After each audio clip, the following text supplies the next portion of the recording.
KPPU segera sidangkan perkara pinjol Rp 1.650 triliun.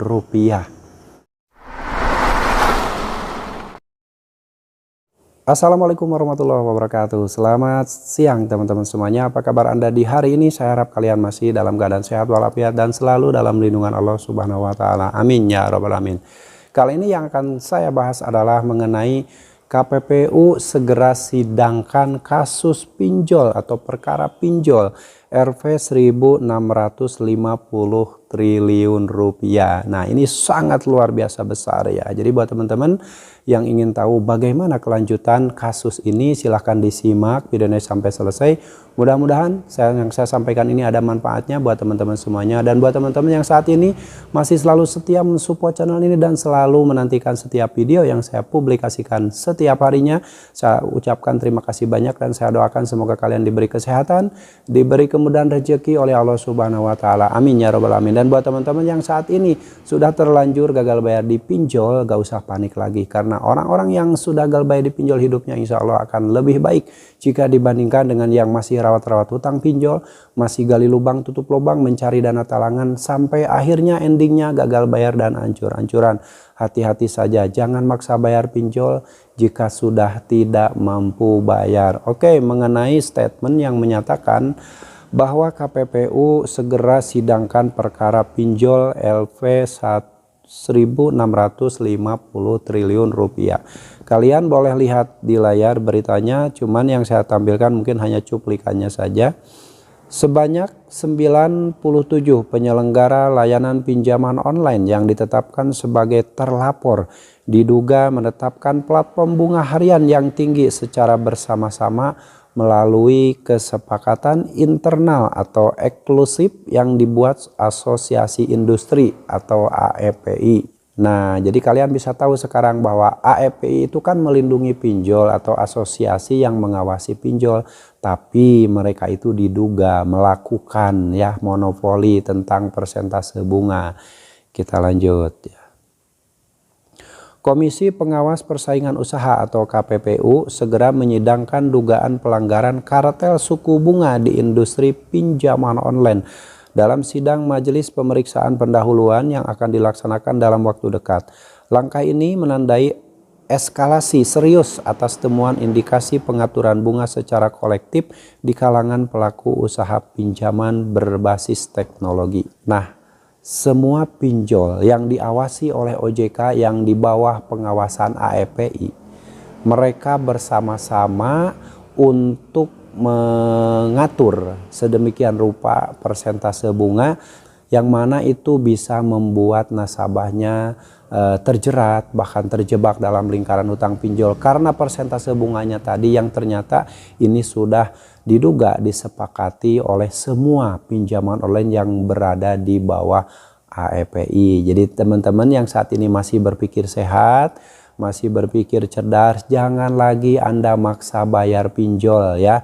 Bela-belain Anda bunga tinggi dibayarkan, tenor singkat dibayarkan. Ini sudah didesain, ini sudah disetting sedemikian rupa untuk memiskinkan nasabahnya. Jadi kalian jangan percaya lagi dengan pinjol mulai sekarang. Hancurkan pinjol, bangkrutkan pinjol. Stop bayar pinjol jika kalian sudah tidak mampu bayar ya. Jangan maksa bayar walaupun kalian merasa masih mampu. Jangan maksa bayar walaupun kalian sampai jual-jual aset ataupun apapun itu dilakukan untuk maksa bayar pinjol. Jangan lagi. Karena itu tidak akan pernah menyelesaikan masalah. Si pinjol akan semakin kaya raya. Si pinjol akan semakin subur. Sementara nasabahnya akan semakin hancur. Harta bendanya akan semakin habis dan tidak sedikit yang stres dan akhirnya mengakhiri hidup. Jangan sampai ada korban lagi pinjaman online. Segera putus ranting jeratan pinjol ini dengan cara kalian tidak mampu bayar, gagal bayarkan. Oke? Penyelidikan KPPU mengungkap adanya dugaan pelanggaran pasal 5 Undang-Undang Nomor 5 Tahun 1999 tentang larangan praktek monopoli dan persaingan usaha tidak sehat. Sebanyak 97 penyelenggara layanan pinjaman online yang ditetapkan sebagai terlapor diduga menetapkan platform bunga harian yang tinggi secara bersama-sama melalui kesepakatan internal atau eksklusif yang dibuat Asosiasi Fintech AFPI atau Asosiasi Fintech Pendanaan Bersama Indonesia. Ditemukan bahwa 97 penyelenggara layanan pinjaman online tersebut menetapkan tingkat bunga pinjaman yang meliputi biaya pinjaman dan biaya-biaya lainnya yang tidak boleh melebihi suku bunga flat 0,8% per hari yang dihitung dari jumlah aktual pinjaman yang diterima oleh penerima pinjaman, yang kemudian besaran tersebut diubah menjadi 0,4% per hari pada tahun 2022. Kami menemukan adanya pengaturan bersama mengenai tingkat bunga di kalangan pelaku usaha yang tergabung dalam asosiasi selama tahun 2020 hingga tahun 2023. Ini dapat membatasi ruang kompetisi dan merugikan konsumen, kata Ketua KPPU M. Pasrullah Asa dalam keterangan resminya. Dia menjelaskan dalam melakukan penyelidikan, KPPU telah mendalami model bisnis, struktur pasar hingga pola keterkaitan antar pelaku di industri pinjol. Model bisnis pinjaman online di Indonesia mayoritas menggunakan pola peer-to-peer atau P2P lending, menghubungkan antara pemberi dan penerima pinjaman melalui platform digital. Berdasarkan regulasi OJK atau Otoritas Jasa Keuangan, seluruh penyelenggara wajib terdaftar dan menjadi anggota asosiasi yang ditunjuk, yaitu AFPI. Namun, struktur pasar menunjukkan cukup tingkat konsentrasi tinggi. KPPU menekankan bahwa penanganan kasus ini merupakan bagian dari upaya menjaga ekosistem persaingan usaha yang sehat di sektor keuangan digital.